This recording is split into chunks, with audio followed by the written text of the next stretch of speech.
Well, hello. So I think I've decided that I'm gonna start doing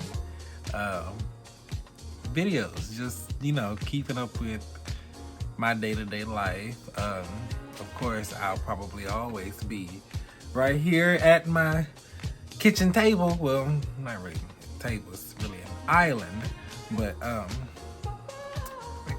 anyway. So yeah, I think I'll always be right here because this is just a really good spot for me. Yeah, it's just a really good spot for me.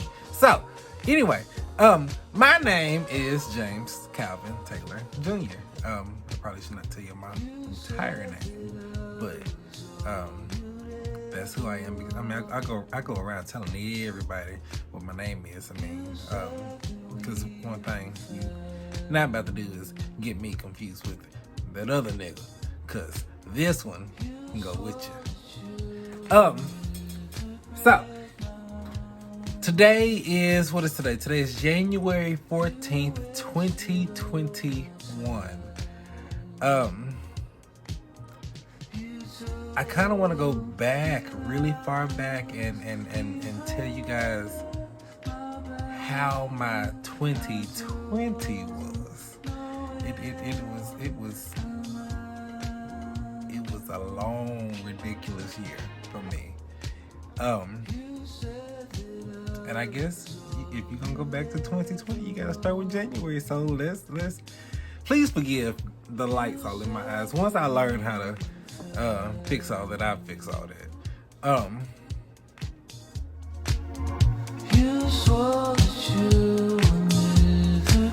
So let's see. January of 2020. Where was I? Where was James Taylor? I had recently broken up with my ex, and I moved out of the house.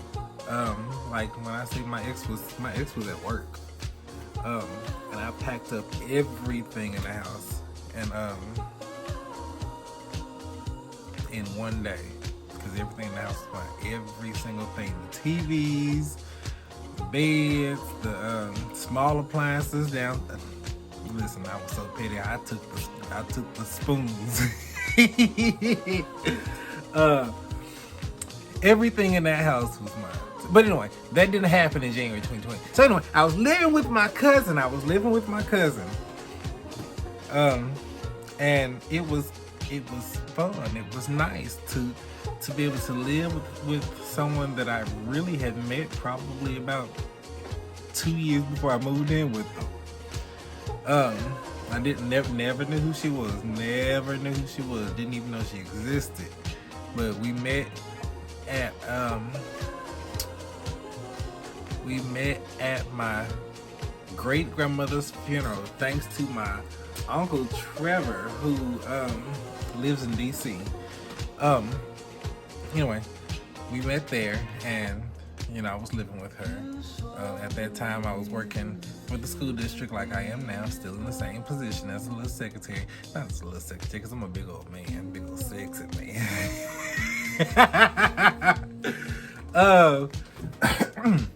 No, I don't get corona. And so, I had kids. I was, helping out, being Uncle Daddy, Cousin James. It was fun. Is there food on my face? Because I just got done eating. No, okay. Yeah. January, February wasn't much going on. I didn't have a Valentine's. January, February, March, April. Oh well, about March is when the pandemic really hit Arkansas. Numbers started happening. Numbers started going up. Ooh, I remember when they let us up for work. Ooh, I was so glad.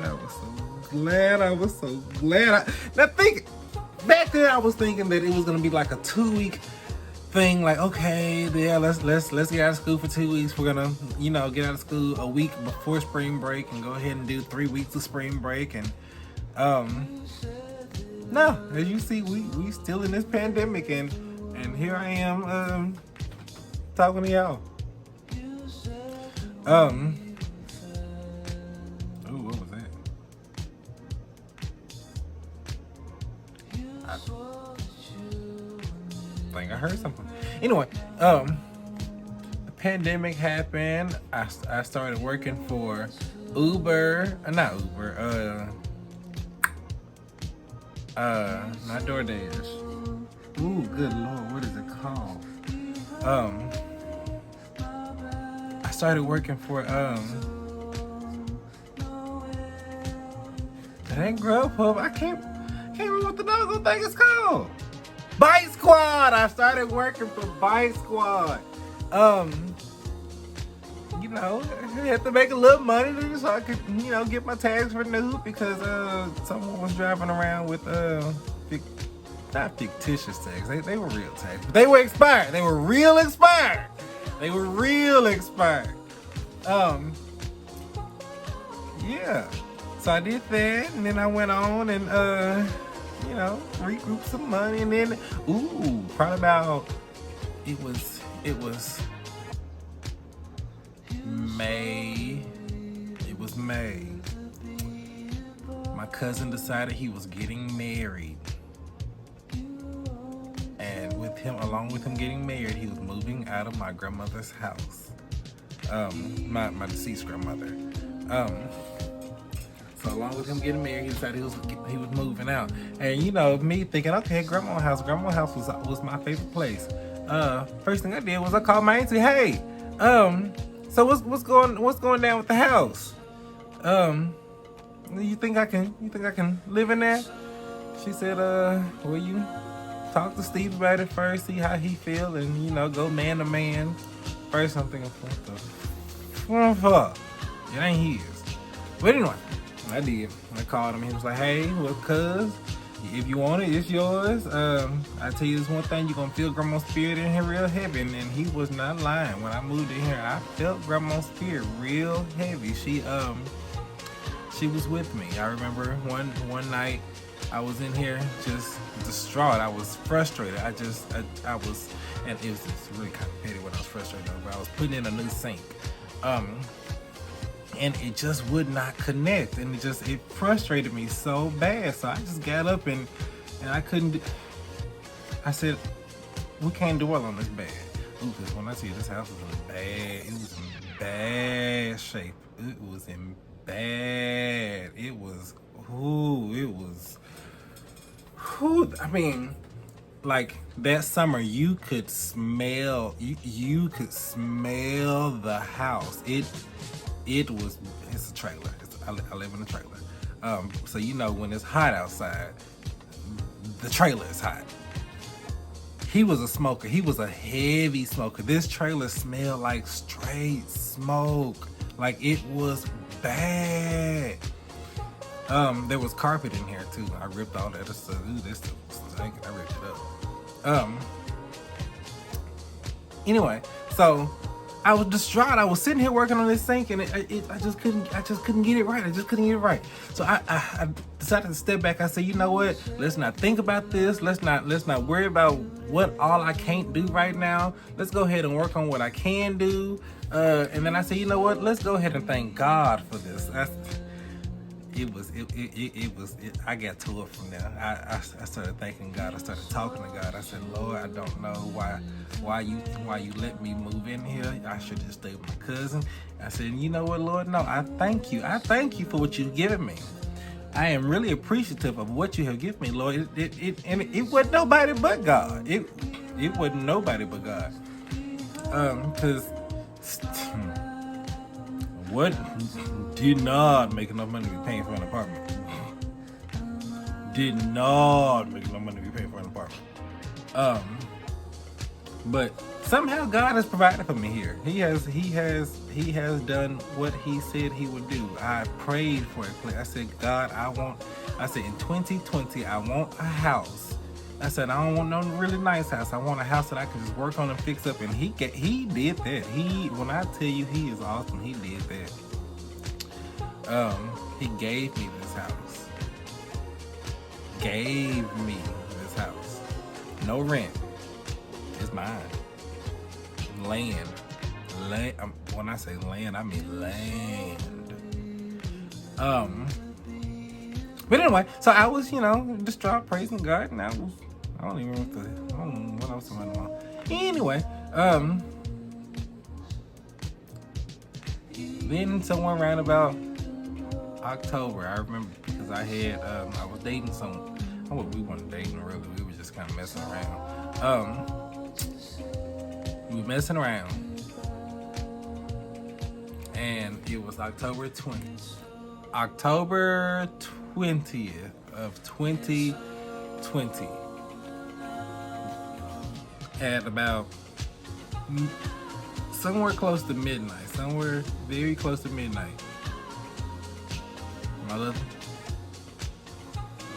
thing came through, and we had some pretty amazing sex. It was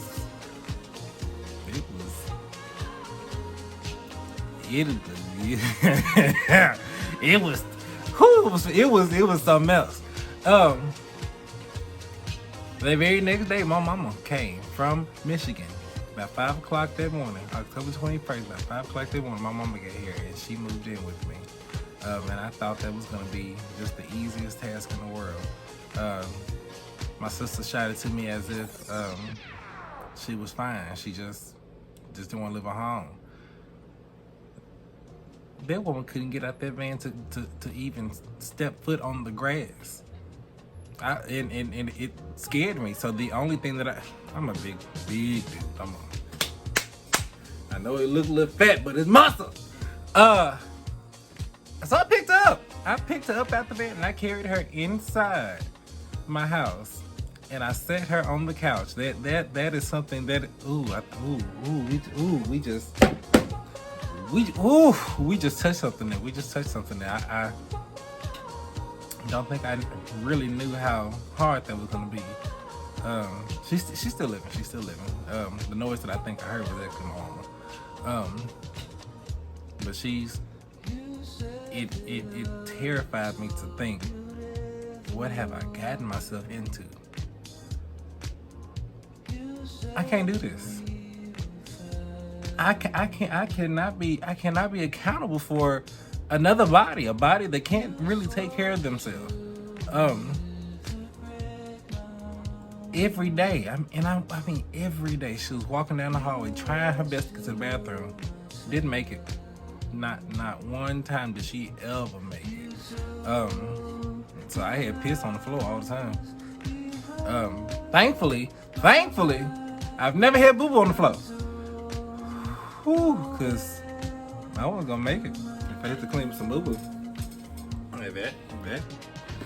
That just wasn't gonna happen. That wasn't gonna happen. That wasn't gonna work for me. And I understand. Don't talk about me, because she is my mama and I love her. And yes, she wiped my booty when I was a baby, but I ain't got no kids, and I don't want no kids. And it was hard it was hard to deal with that. It was hard to get acclimated to taking care of another person, having to cook every day. And it didn't start out as cooking every day. It started out as cooking maybe once every 2 or 3 days I would cook, because I cooked so at that time it was more than enough for her. But I was working in school, so I didn't really want to eat. At home, I was eating the cafeteria food like the kids did at work. Yeah, so it was pretty easy to cook for her, but after being here for a little while, she kind of got acclimated to the atmosphere. She liked what I had going on. She just got comfortable. She was really comfortable with being here. And from my understanding, she was actually in a really bad depressive state when she was where she was. But since living with me, she's a lot happier. And you know, I think I just figured out why I'm even doing this, because the trade-off there was that she gained happiness. I get miserable. I still am miserable.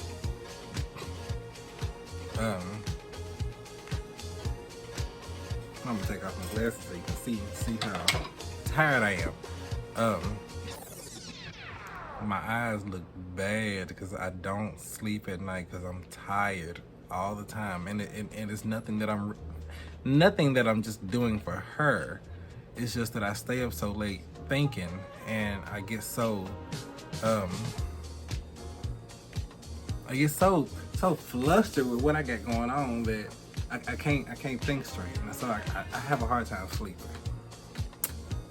But that was the trade-off. I was happy living here by myself. I was happy. I was content. I walked around naked for one. That was a mess. I was on my couch having sex every other day. That was good. But the trade-off was that for her to be happy, she had to be away from, I hate to kind of tell business, but she had to be away from my sister that was emotionally draining on her. And not only emotionally draining, she was financially draining. My sister likes to play like she wasn't using my mom's money, but from my understanding, she was. I remember while they were in Michigan, shoot, I'm not gonna tell you all that crap. Anyway, I remember when they were where they were, they got their first stimulus check, that $1,200, they got that, both of them. And then on top of that, my dad owed child support. My mom got my dad's stimulus check. You know, me thinking, okay, hey, I'm the child that was getting the child support anyway, so run me my $600. Like, a nigga needs some money. Where my $600? So I called my sister and she said, "Oh, baby, my nephew, the baby needed some new clothes." So I think she said she spent like either $600 or $800 of it, and I'm like, the little kid needed how much money worth of clothes? Like, that don't really sit well with me. I mean, cause they just didn't make sense to me. You got $1,200, and then on top of that, you know, people who had kids got a little extra money.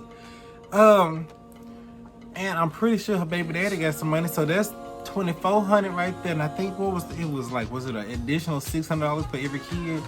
So 24, you had $3,000.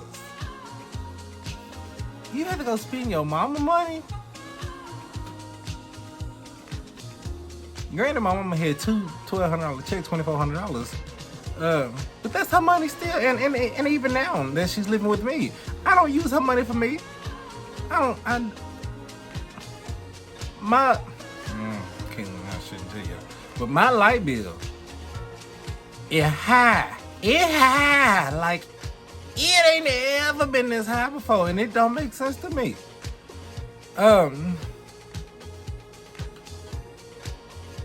Dog, I feel good. I really, you know, I don't think I've ever talked about this out loud to myself. I think I've said it to my first lady, and she just kind of listens. She just, wow, you know, wow, James, wow. That's all she can really say. I mean, and then my pastor, I love my pastor. I really do. I really love my pastor. He is my spiritual father. He is who I can go to for advice with being a man. but we have never had that talk before about how I'm feeling with my mama. Anyway, so I don't use somebody for myself. My life is out of control, so I'm figuring out how to pay it myself. This is crazy. I applied for food stamps for her, and they gave her $19 a month, and that was in December. That was early December, and still ain't got the food stamp card. So, guess who buying food? Yeah. Yeah. Well, okay. Yeah. I buy half food. She buy half food. But anyway, it just too much. It just too much. This is I made it to about 20 minutes now. So I think I know that I could talk forever.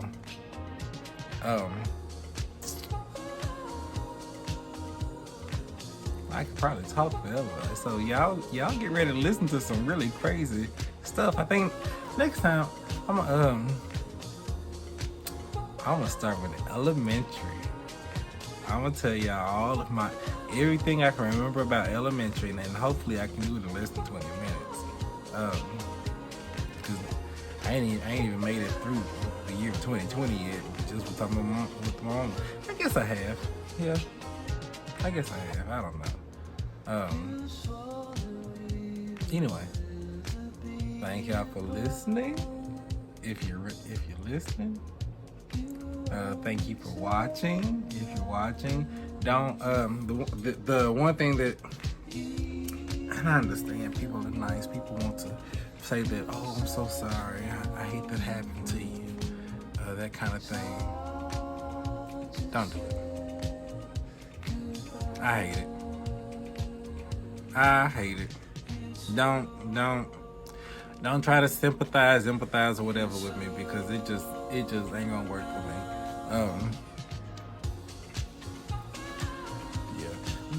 Yeah. We'll talk about how I'm emotionally shallow later on. It ain't much there. It's there. It just got bottled up. It's there. Huge shout out to my friend Ashley, who helped me get my mama settled in. I mean, when I tell you I cried for a good 2 days because of what she did for me. But yeah, we'll get into that later. Thank y'all. Like I said, thank y'all for listening. Y'all have a great night. I think I might be able to sleep tonight. I think I'm okay. Y'all have a good night.